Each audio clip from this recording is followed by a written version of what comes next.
E aí, pessoal, tudo bem com vocês? Senta que lá vem bomba!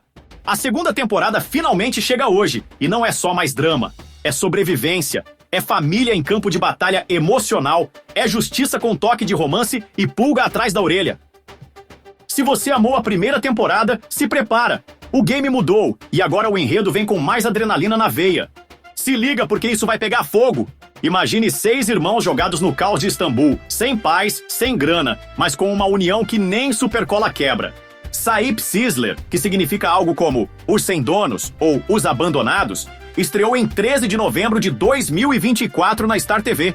E a primeira temporada rolou até 18 de junho de 2025, com 28 episódios cheios de drama que fazem você pensar: e se fosse comigo?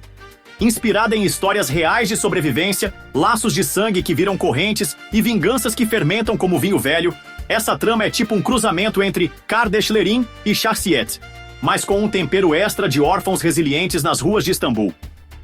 Produzida pela OGM Pictures, dirigida pelo mestre Senkart e roteirizada por uma turma afiada como Selin Arapkirli, Ramazan Demirli, Özgür Ağaoğlu e Elif Hamamti, a série não é só sobre chorar, é sobre lutar, amar e dar a volta por cima. E agora, com a segunda temporada estreando hoje às 20 horas na Turquia, o hype tá no teto. Se você curte séries que te fazem questionar a vida enquanto devora pipoca, essa é pra você. Vamos ao que interessa? Bora que te conto mais!